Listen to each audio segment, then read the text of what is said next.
जगाचे नेते, विश्वगुरू, जगाला हेवा वाटणारं भारताचं गौरवशाली नेतृत्व,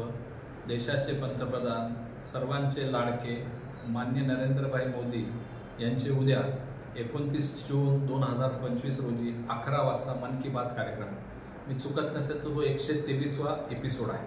आणि संबंध भारतच नव्हे तर भारताच्या बाहेरसुद्धा मन की बात हा कार्यक्रम आवडीने पाहिला जातो. कारण या कार्यक्रमामध्ये देशाच्या पंतप्रधानाचं देशाबद्दलचं जे धोरण आहे, जे काय त्यांचा विचार आहे, ज्या काय कृती आहेत आणि सामान्य माणसांनी भारतीय जनता पार्टीच्या सरकारमध्ये, मोदी सरकारमध्ये जे काय नवीन नवीन बदल आणि नवीन नवीन सामाजिक, आर्थिक, राजकीय, कृषी इत्यादी खात्यामध्ये जे विषयामध्ये जे क्रांतिकारी काम केलेलं आहे त्याचा लेखाजोखा आदरणीय नरेंद्रभाई मोदी मांडतात. त्यांच्या मन की बातच्या कार्यक्रमातून कोट्यवधी लोकांच्या मनामध्ये नवीन काहीतरी करण्याचं, देशासाठी, समाजासाठी सकारात्मक काही करायचा, बदल घडवायची ऊर्जा प्राप्त होते. म्हणून भारतीय जनता पार्टी नांदेड उत्तरच्या वतीने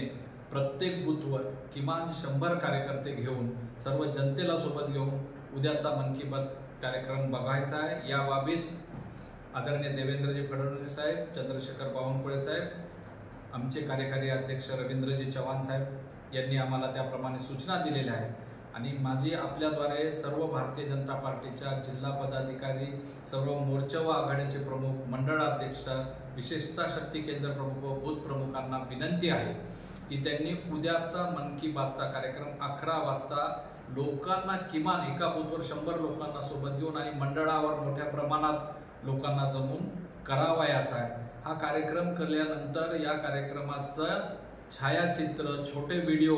सरळ ॲपच्या माध्यमातून अपलोड करायचा आहे, ज्यामुळे जिओ टॅगिंग होऊन कार्यक्रम नेमका कुठं होईल याचा सर्व काही स्टॅटिस्टिक ॲनालिसिस होईल. तरी माझं सर्व भाजपच्या पदाधिकाऱ्यांना आपल्या माध्यमातून पुनश्च असं आवाहन आहे की मोठ्या प्रमाणात उद्याचं आयोजन करून हा कार्यक्रम यशस्वी करावा आणि समस्त भारतीयांना आणि उत्तर जिल्ह्यातील जनतेला माझं आवाहन आहे की मन की बात हा कार्यक्रम आपण अवश्य बघावा. धन्यवाद.